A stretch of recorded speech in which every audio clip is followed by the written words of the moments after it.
하나님의 말씀은 사사기 2장 11절에서 23절 말씀입니다. 우리 말씀을 한 절씩 교독하도록 하겠습니다. 이스라엘 자손이 여호와의 목전에 악을 행하여 바알들을 섬기며 애굽 땅에서 그들을 인도하여 내신 그들의 조상들의 하나님 여호와를 버리고 다른 신들 곧 그들의 주위에 있는 백성의 신들을 따라 그들에게 절하여 여호와를 진노하시게 하였으되 곧 그들이 여호와를 버리고 바알과 아스다롯을 섬겼으므로 여호와께서 이스라엘에게 진노하사 노력하는 자의 손에 넘겨주사 그들이 노력을 당하게 하시며 또 주위에 있는 모든 대적의 손에 팔아 넘기심에 그들이 다시는 대적을 당하지 못하였으며 그들이 어디로 가든지 여호와의 손이 그들에게 재앙을 내리시니 곧 여호와께서 말씀하신 것과 같고 여호와께서 그들에게 맹세하신 것과 같아서 그들의 괴로움이 심하였더라.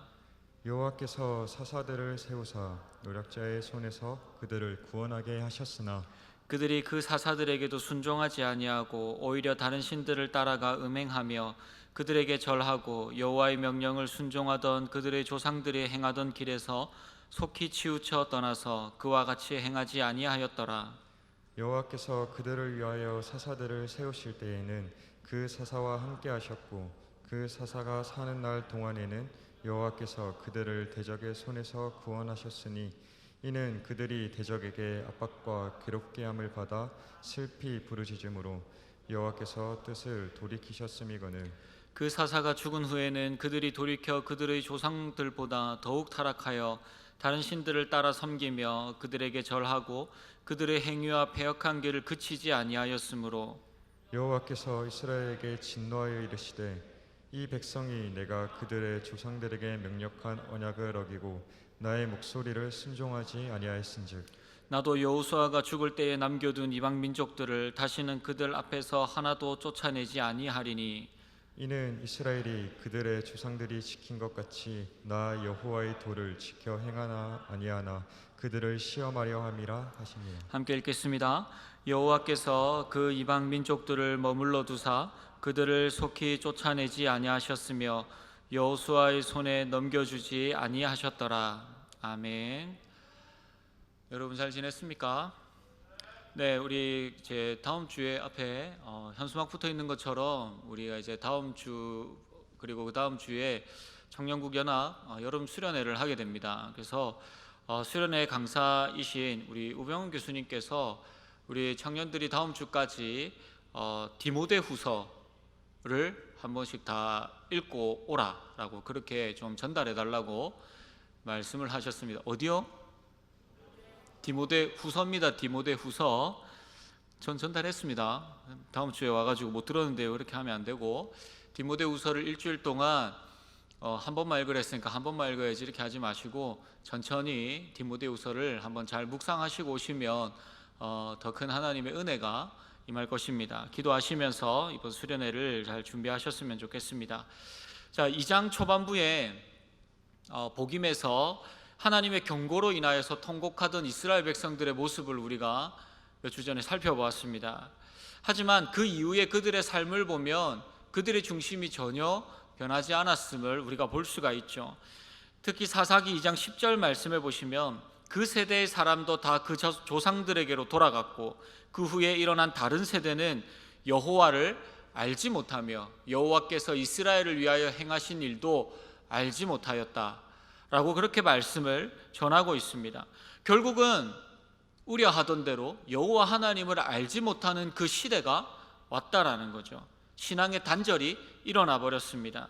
성경에서 이 한 세대를 이야기할 때는 짧게는 30년, 길게는 한 50년 정도의 이 한 세대를 이야기를 합니다.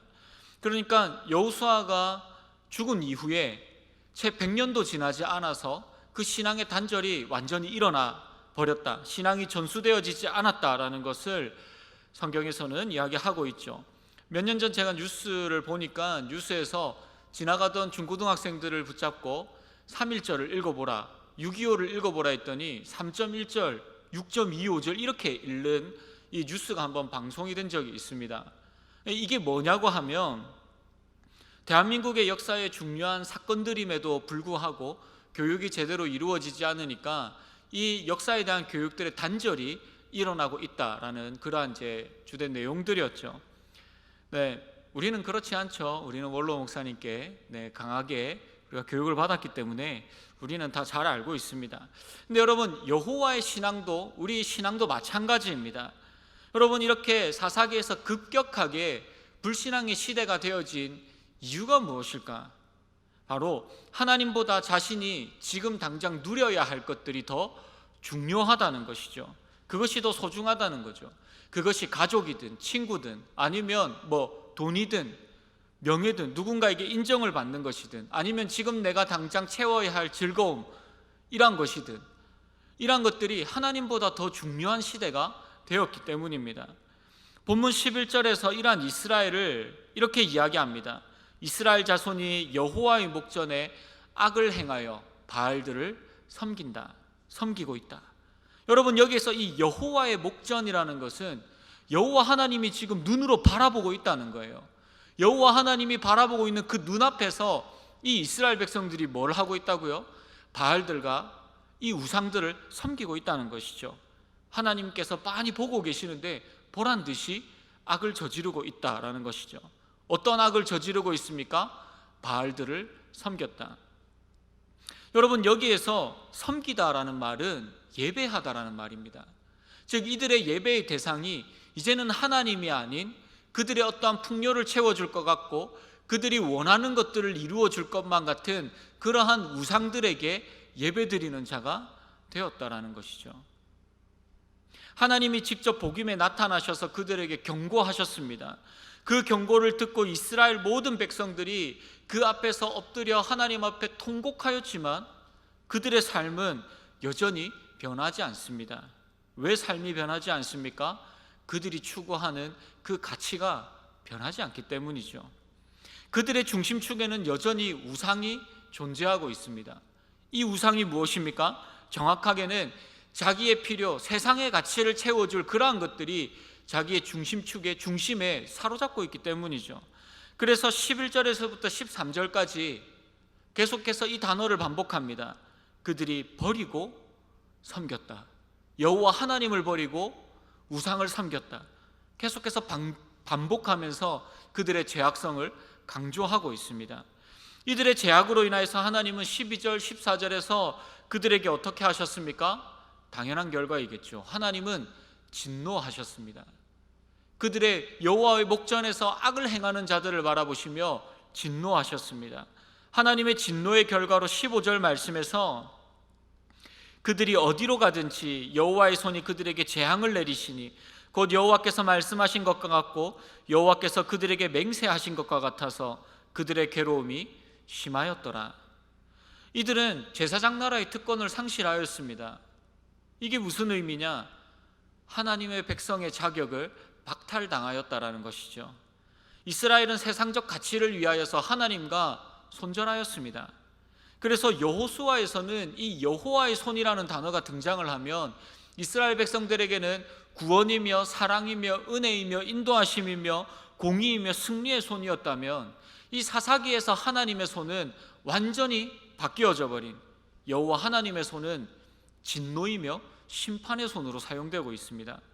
이들은 바알과 아스다롯 우상을 섬기기 위하여서 하나님을 적으로 돌리고 하나님과 싸우는 자가 되었다는 거죠.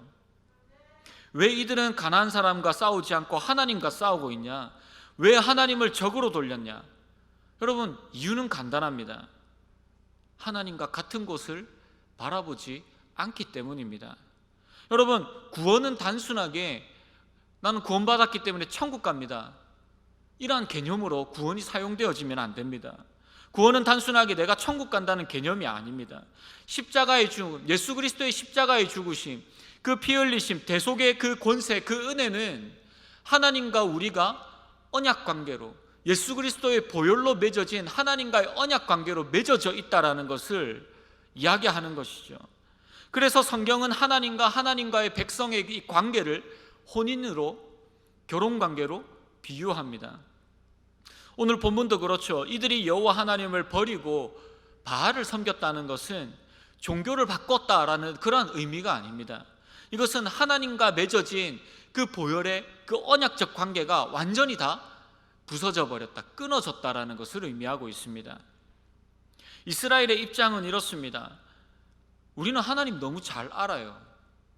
우리는 하나님도 잘 섬기고 있어요. 우리는 하나님을 절대로 잊어버린 적도 없고 버린 적도 없어요. 사사기에서 이스라엘 백성들은 계속해서 하나님 앞에 이 이야기를 하고 있어요. 그런데 하나님은 뭐라고 이야기하십니까?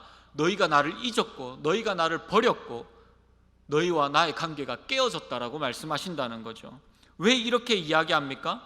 왜 이스라엘 백성들이 우리는 하나님 잘 알고 있는데요, 우리는 잘 섬기고 있는데요, 왜 이렇게 이야기하죠? 자신의 성공을 위해서는 하나님이라는 이 신도 그들에게 필요했기 때문입니다.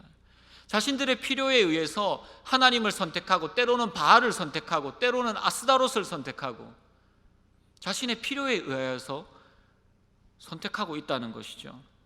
그런데 하나님의 입장이 어떻습니까? 오늘 본문 17절 말씀입니다. 그들이 그 사사들에게도 순종하지 아니하고 오히려 다른 신들을 따라가 음행하며 그들에게 절하고 여호와의 명령을 순종하던 그들의 조상들이 행하던 길에서 속히 치우쳐 떠나서 그와 같이 행하지 아니하였더라. 뭐라고 이야기하십니까? 그들이 음행하였다. 그리고 그들이 속히 너무나도 빠르게 빛과 같은 속도로 하나님을 배신하고 치우쳐서 떠나버렸다. 신랑이신 하나님을 버리고 다른 남자를 따라가서 음행을 저지르는 그러한 모습이 이스라엘 백성들의 모습이다라고 이야기하고 있는 것이죠.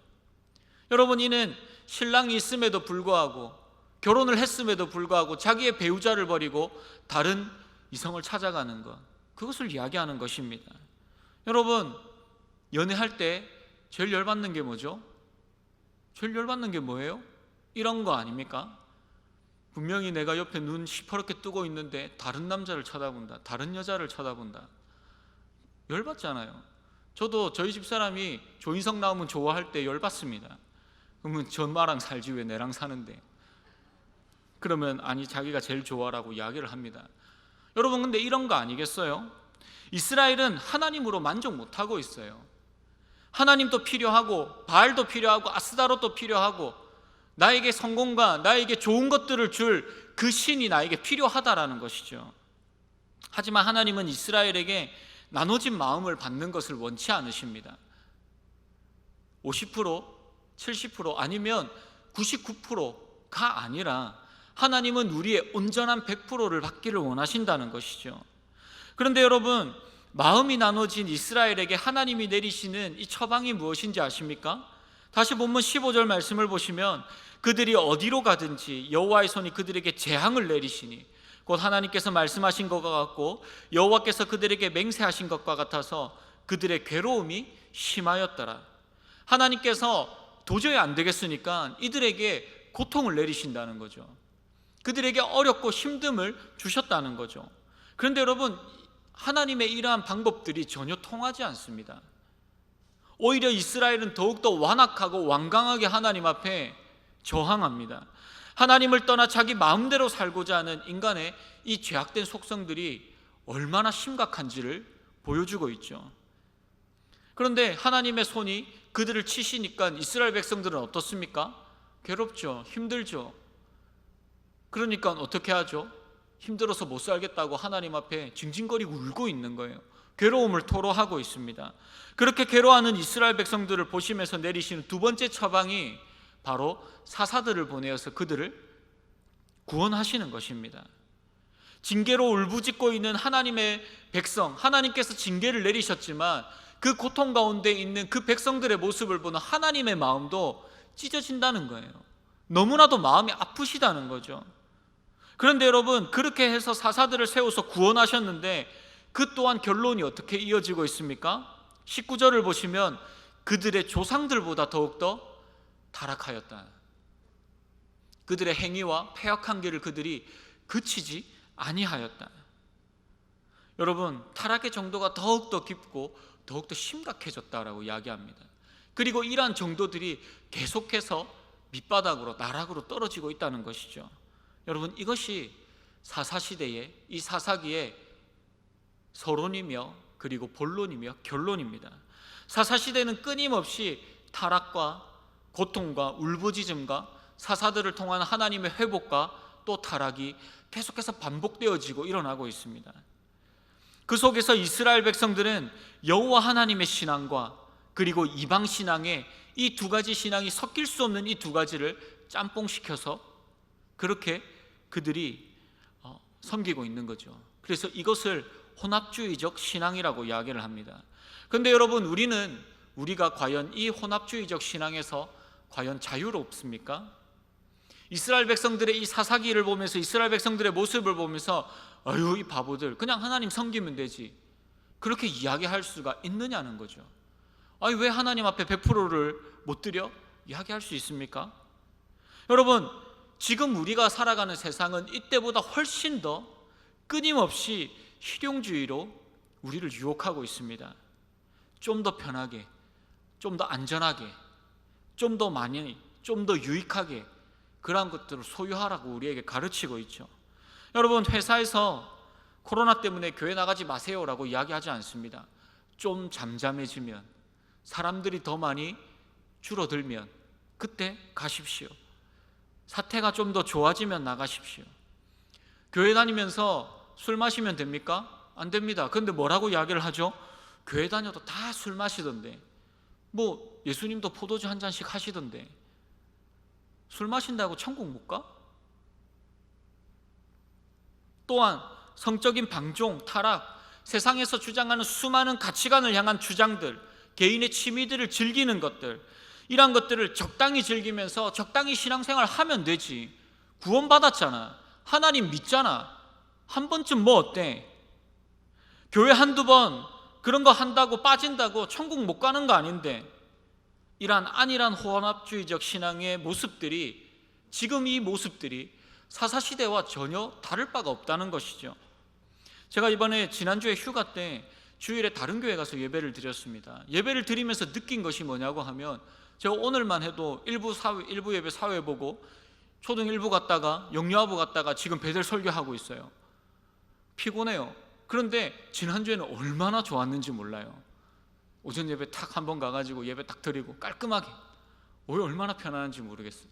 여러분, 그런데 너무 자유롭고 너무 좋은데 드는 생각이 뭐냐면, 이렇게 해서 이래서 아무도 교회에 봉사를 하려고 하지 않는구나.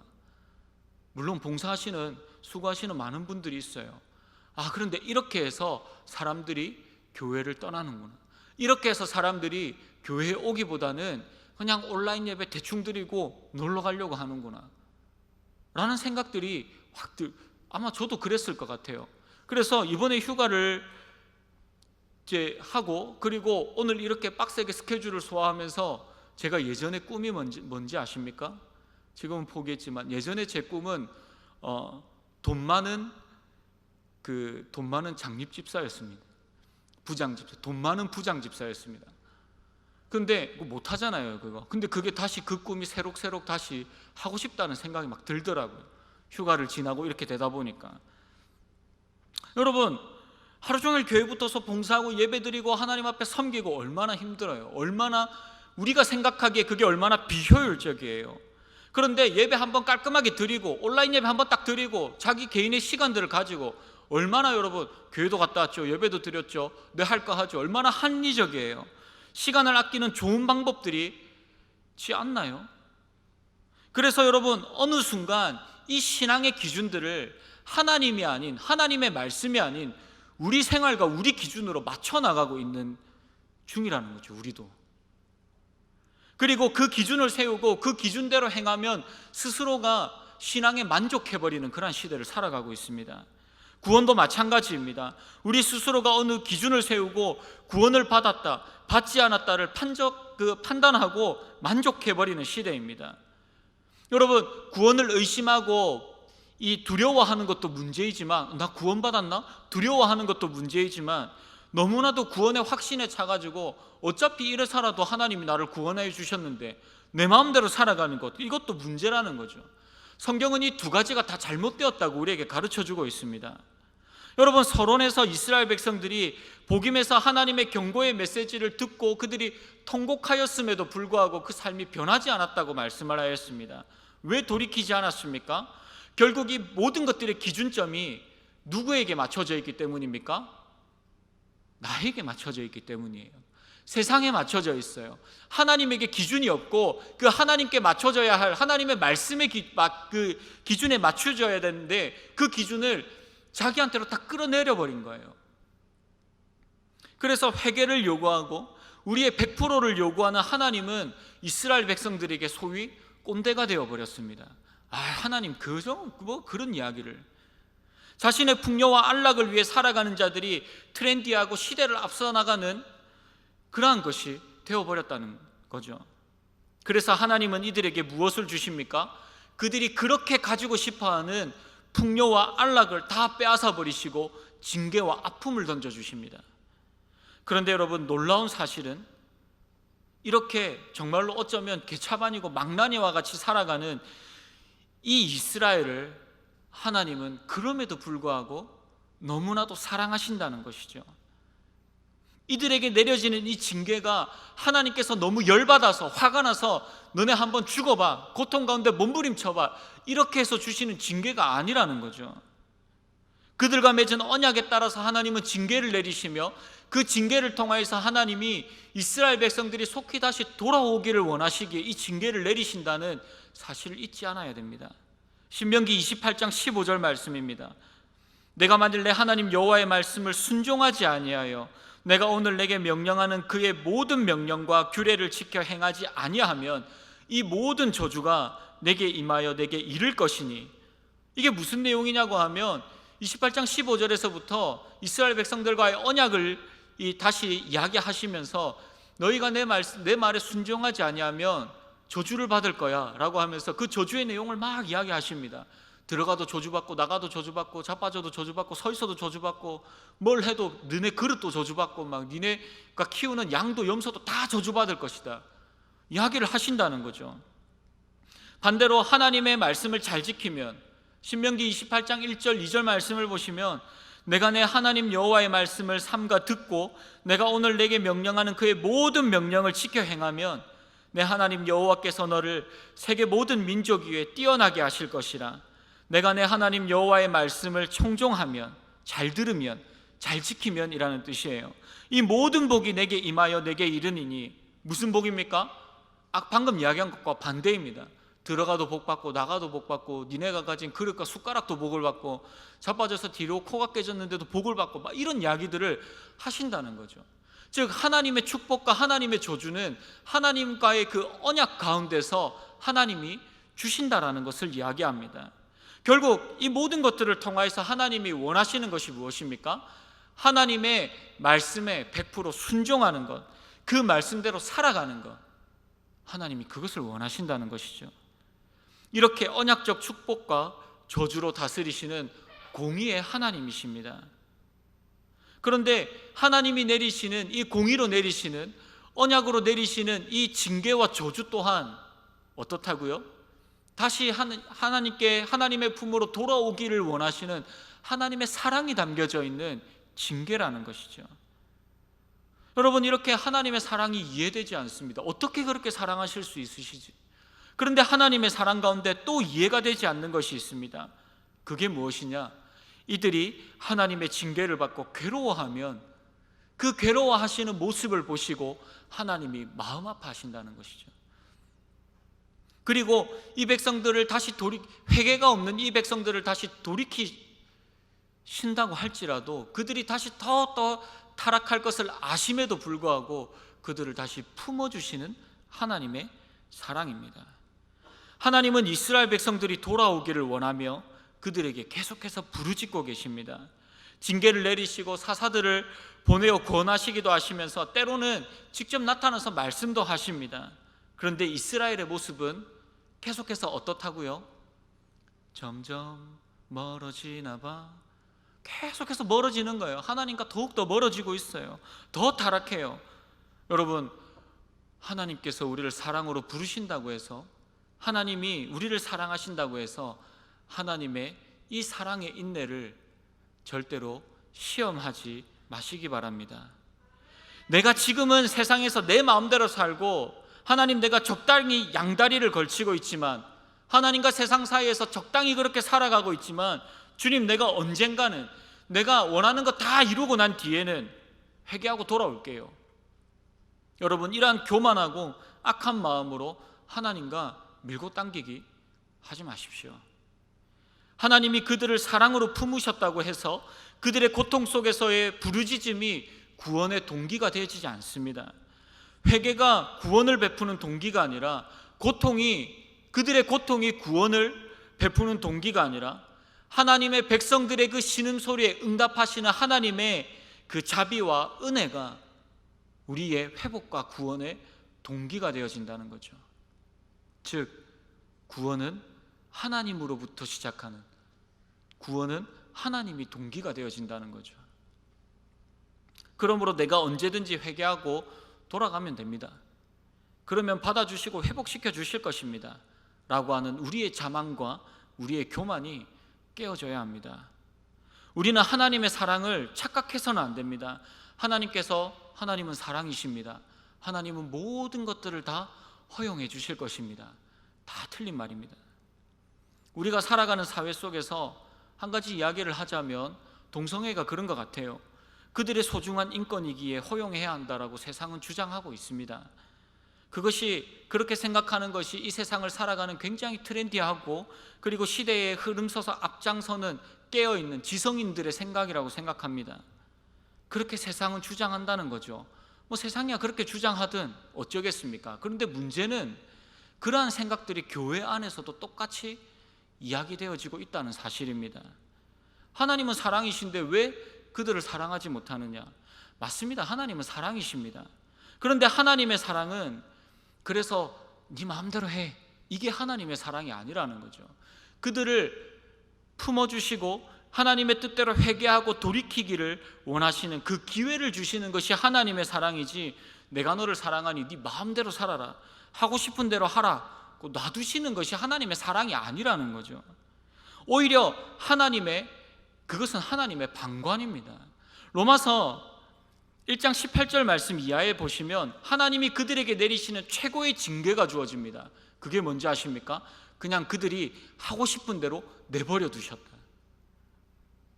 왜요? 하나님의 방관은 하나님이 내리시는 최고의 징계이며 그리고 저주이며 더 이상 돌이킬 수 없기 때문이죠.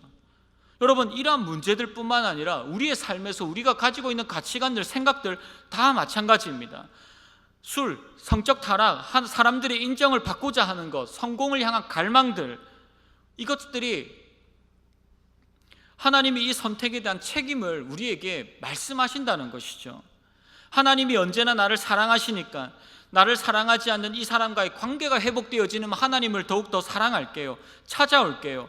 하나님이 나를 사랑하시니까 내가 이 정도 직급이 되어지고 이 정도 벌고 어쩌다가 한번 캠핑도 가야 되니까, 친구들 만나야 되니까 한 번쯤 빠지는 거 하나님 나 사랑하시니까 용서해 주실 수 있잖아요. 가끔 한 잔씩 친구들과 만나서 하는 것 허용해 주실 수 있는 거 아니에요? 하나님이 사랑하시니 허용하실 수 있잖아요.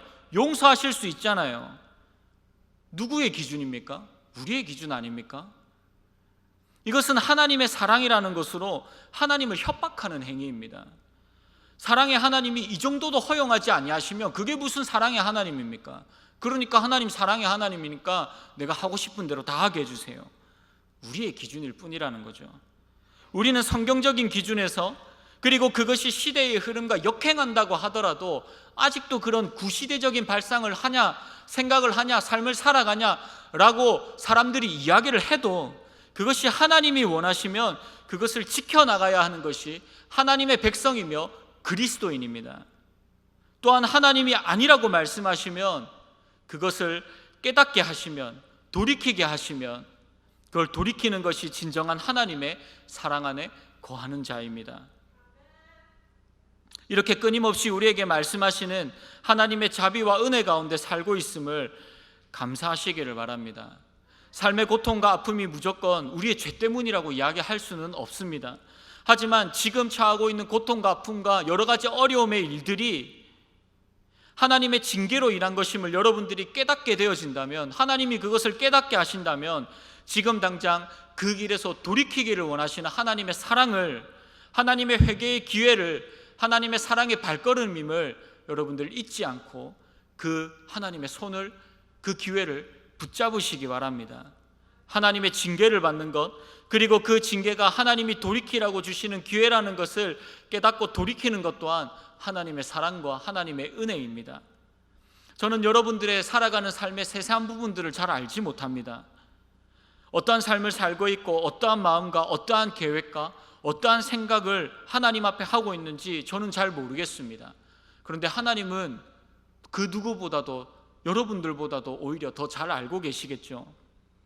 여러분들의 삶에 하나님이 주시는 경고의 빨간불이 들어와 있다면, 여러분을 누구보다도 사랑하시고 회복시키기를 원하시는 구원의 하나님의 손을 꼭 붙드시기 바랍니다. 세상적 성취, 성공, 이러한 것들은 하나님께 별로 중요하지 않습니다. 하나님은 전혀 관심을 두지 않는 세상 속 과정들을 가지고 하나님을 위해 내가 살아가겠다고, 하나님을 위한 결론을 낼 것이라고 여러분 착각하면서 살지 않았으면 좋겠습니다. 하나님은 계속해서 우리를 향하여서 말씀하시고 인내하고 계십니다. 참고 기다리며 돌아오라고 말씀하십니다. 하나님의 이 목소리가 들린다면 추구하던 세상의 모든 것들을 잠시 내려놓고 하나님의 소리에 먼저 귀를 기울이시기 바랍니다.